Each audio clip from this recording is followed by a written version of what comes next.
दोस्तों, दुनिया में समय को लेके अलग अलग धारणाएं हैं। कुछ लोग कहते हैं समय चल रहा है, कुछ लोग बोलते हैं समय एक अलग डायमेंशन है, लेकिन समय इन सब डायमेंशन से परे है, जिसे आज हम डिस्कस करेंगे। नमस्कार, हेलो, अस्सलाम वालेकुम दोस्तों। मेरा नाम है तरुण कुमार। आप देख रहे हैं कलरफुल वर्ल्ड, जो है मिस्ट्री से भरा हुआ। तो आइए मेरे साथ शुरू करते हैं एक और मिस्ट्री वाला एपिसोड।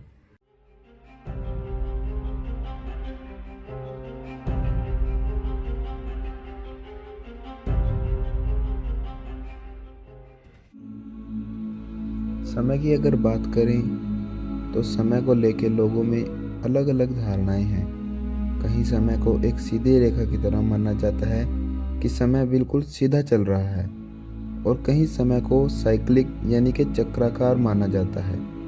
इन सब को अगर ध्यान से देखा जाए तो हम सब ये मानते हैं कि समय का इस दुनिया में कुछ अस्तित्व है। दोस्तों, इसमें कोई शक नहीं कि समय का अस्तित्व है, लेकिन उससे पहले हमें ये जानना होगा कि समय है क्या। क्या समय कुछ है या ये सिर्फ एक भ्रम है जिसे हम सच मान रहे हैं। समय पर अलग अलग लोगों ने अलग अलग परिभाषाएं दी हैं। कुछ लोगों के अनुसार समय एक अलग आयाम है। जैसे हम 3 आयामिक दुनिया में रहते हैं, उसी तरह समय को एक चौथा आयाम माना गया है, जिसमें ये तीनों आयाम चलते हैं। सर आइजैक न्यूटन के अनुसार स्पेस एक सख्त कंटेनर है और टाइम बिल्कुल फ्री फ्लोइंग।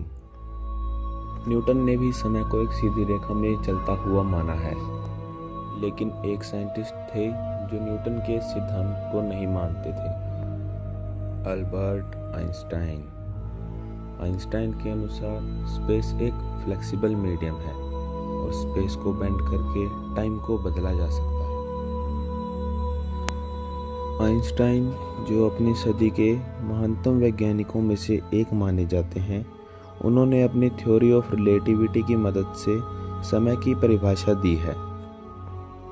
उन्होंने स्पेस और टाइम को एक ही बताया है, जिसे उन्होंने स्पेस टाइम का नाम दिया है। उन्होंने बताया कि समय सबके लिए एक गति से नहीं चलता। वे न्यूटन की समय की दी हुई परिभाषा से सहमत नहीं थे। उनके अनुसार जैसे जैसे हमारी गति तेज होगी, समय हमारे लिए उतना ही धीमा चलेगा।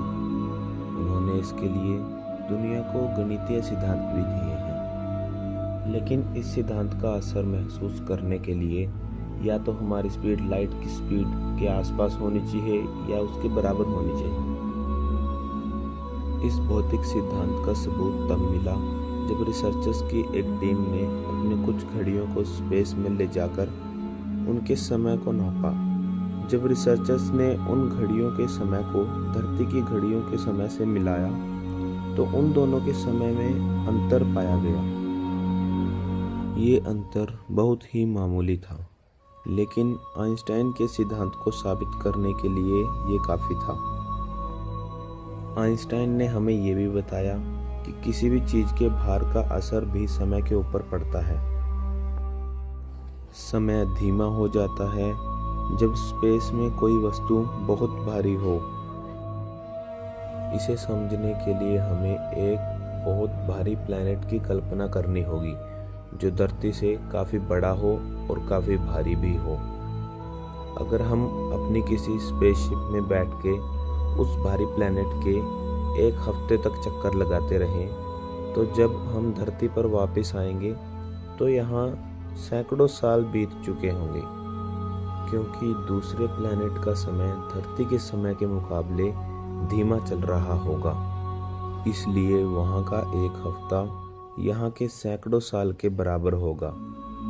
इसे यूज़ करके हम समय यात्रा यानी टाइम ट्रैवल भी कर सकते हैं। इसके लिए मैं एक अलग वीडियो बनाऊंगा। इन सब थ्योरीज के बाद अगर हम गौर से देखें तो समय है क्या? क्या आपने कभी समय को देखा है?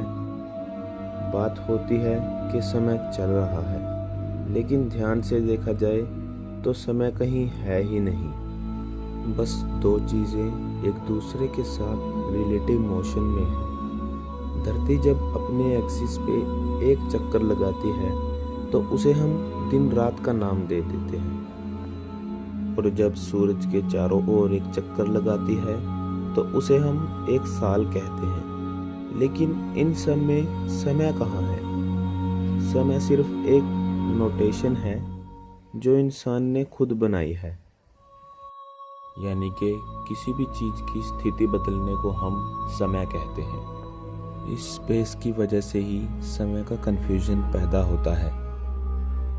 अगर दो चीज़ों के बीच से स्पेस को ख़त्म कर दिया जाए तो समय रहेगा ही नहीं। जब स्पेस ना होने की वजह से चीज़ें इधर उधर नहीं जा सकेंगी तो हम ये नहीं कह पाएंगे कि समय चल रहा है। इस गति को ही एक तरह से समय का नाम दिया हुआ है। समय की जब बात होती है तो 3 काल जरूर सामने आते हैं: भूतकाल, वर्तमान काल और भविष्य काल, जिसमें से 2 काल तो हमारे दिमाग में ही है, जिन्हें हम पास्ट और फ्यूचर यानी कि भूतकाल और भविष्य काल कहते हैं। ये भूतकाल और भविष्य काल और कुछ नहीं, बस हमारे दिमाग के विचार हैं। भूतकाल वो जो हमारे ही बनाए हुए टाइम के अनुसार बीत चुका है और अब सिर्फ एक विचार बनकर हमारे दिमाग में है, और भविष्य काल वो जो अभी तक हुआ नहीं, जिसकी बस हम कामना करते हैं। ये दोनों ही समय नहीं बल्कि विचारों का समूह है। ये दोनों विचार अगर हमारे दिमाग में ना हो तो हमारे लिए समय कुछ नहीं रह जाएगा, हम सिर्फ वर्तमान काल में ही जिएंगे। दोस्तों, ये मेरे समय को लेके कुछ विचार थे जो मैं आपके साथ शेयर करना चाहता था। आपके समय को लेकर क्या विचार हैं, ये हमें कमेंट में ज़रूर बताइएगा। लाइक कीजिए अगर आपको हमारी ये वीडियो पसंद आई, और शेयर कीजिए अपने दोस्तों के साथ। और आपको हमारी ये वीडियो कैसी लगी हमें कमेंट में ज़रूर बताइएगा। और हमारे चैनल कलरफुल वर्ल्ड को सब्सक्राइब करना मत भूलिएगा, क्योंकि मैं आपके लिए और ऐसी अलग अलग मिस्ट्री वाली वीडियोस लाता रहूँगा। तो अलविदा दोस्तों, मिलते हैं कलरफुल वर्ल्ड के एक और मिस्ट्री वाले एपिसोड में।